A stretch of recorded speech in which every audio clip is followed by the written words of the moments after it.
STK farm ടിപ്സിലേക്ക് എല്ലാവർക്കും ഒരിക്കൽ കൂടി സ്വാഗതം. ഞാനിന്നിവിടെ പറയാൻ പോകുന്നത് പച്ചക്കറിക്കുള്ള വളപ്രയോഗത്തെക്കുറിച്ചാണ്. ആട്ടിൻ കാഷ്ടം നല്ലൊരു ജൈവവളമാണെന്ന് നമുക്കെല്ലാവർക്കും അറിയുന്നതാണ്. എളുപ്പത്തിൽ ഉപയോഗിക്കുന്ന ഒരു വിധത്തെക്കുറിച്ചാണ് ഞാനിവിടെ പറയാൻ പോകുന്നത്. ആട്ടിൻ കാഷ്ടം കല്ലുപോലെ കിടക്കുന്ന ഒരു വളമാണെന്ന് നമുക്കറിയാം.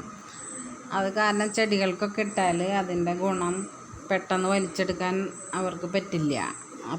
അപ്പം നമ്മൾക്ക് അതിനെ പൊടിച്ചൊക്കെ ഇട്ട് കൊടുക്കേണ്ടി വരും. പൊടിക്കുക എന്നൊക്കെ പറഞ്ഞാൽ കുറച്ച് ബുദ്ധിമുട്ടുള്ള കാര്യമാണ്. വെള്ളത്തിലിട്ട് അലിയിക്കാനൊക്കെ ബുദ്ധിമുട്ടാണ്. അപ്പം നമ്മൾക്ക് അത് എളുപ്പത്തിൽ കൂടെ എങ്ങനെ ചെയ്യാമെന്നാണ് ഞാനിപ്പോൾ ഇവിടെ കാട്ടാൻ പോകുന്നത്.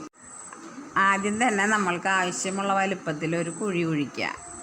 അതിൽ ആട്ടിൻ കാഷ്ടം ആവശ്യത്തിനുള്ളത് നമ്മുടെ ചെടിക്ക് എത്ര വേണ്ടതെന്ന് വെച്ചാൽ അതിൽ നിറയ്ക്കുക. അതിൻ്റെ മുകളിൽ നമ്മൾ ഒരു കപ്പോ അല്ലെങ്കിൽ 1.5 കപ്പായാലും വേണ്ടില്ല കുമ്മായം ചേർക്കുക. കുമ്മായം ഇല്ലെങ്കിൽ ഇപ്പോൾ നമ്മുടെ എല്ലാവരുടെ വീട്ടിൽ കുമ്മായം ഒന്നും ഉണ്ടാവണമെന്നില്ല. അപ്പം നമ്മളെ വീട്ടിലുണ്ടാവണ ചാരം, പുളിയുള്ള ചാരം 1 കപ്പോ 1.5 കപ്പൊക്കെ ഇടുക. എന്നിട്ട് അതിൻ്റെ മുകളിൽ നമ്മൾ മണ്ണിട്ടിട്ട് മൂടുക. മണ്ണിട്ട് മൂടിക്കഴിഞ്ഞാൽ പിന്നെ മഴയൊക്കെ ഉള്ള കാരണം അധികം വെള്ളം ഒഴിക്കണ്ട. മഴയില്ലാത്ത സമയത്താണെങ്കിൽ അതിൽ ഏതാണ്ട് ഈർപ്പം നിൽക്കേണ്ട സൈസ് പോലെ നനച്ച് കൊടുക്കുക. നനച്ചും കളഞ്ഞ് ഒരാഴ്ചയോ അതിൽ കൂടിയ ദിവസമായാലും കുഴപ്പമില്ല, ഒരാഴ്ച എന്തായാലും കഴിയണം. കഴിഞ്ഞത് തുറന്ന് നോക്കിയാൽ നല്ല പൊടി പോലെ ഈ ആട്ടിൻകാട്ടമായിട്ടുണ്ടാവും. ഞാനിപ്പോൾ ഇവിടെ ഈ ആട്ടിൻകാട്ടം മൂടിയിട്ടിട്ട് ഒരാഴ്ച കഴിഞ്ഞിട്ടാണ് ഞാനിപ്പോൾ ഇത് തുറക്കണത്.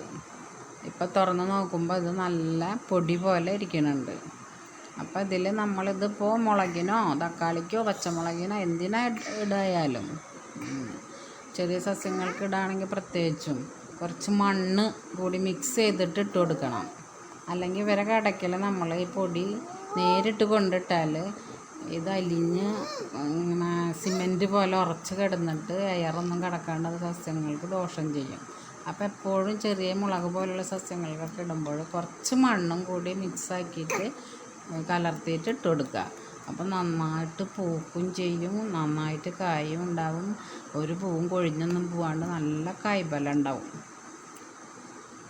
ഈ വളം ഇട്ട് കഴിഞ്ഞാൽ നന്നായിട്ട് 2 നേരം ചട്ടിയിലാണെങ്കിലും ഗ്രോ ബാഗിലായാലും 2 നേരം നനച്ച് കൊടുക്കണം.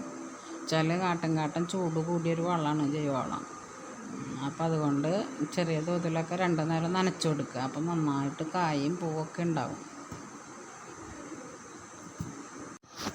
കൃഷി ചെയ്യുന്ന എല്ലാവരും ഈ വളം ഇതേപോലെ ഉപയോഗിച്ചൊക്കെ ഒന്ന് നോക്കുക. അപ്പം നന്നായിട്ട് ഇതിൻ്റെ ഗുണം കാണാം നിങ്ങൾക്ക്. ഇനി അടുത്തൊരു ടിപ്സുമായി ഞാൻ വരാം.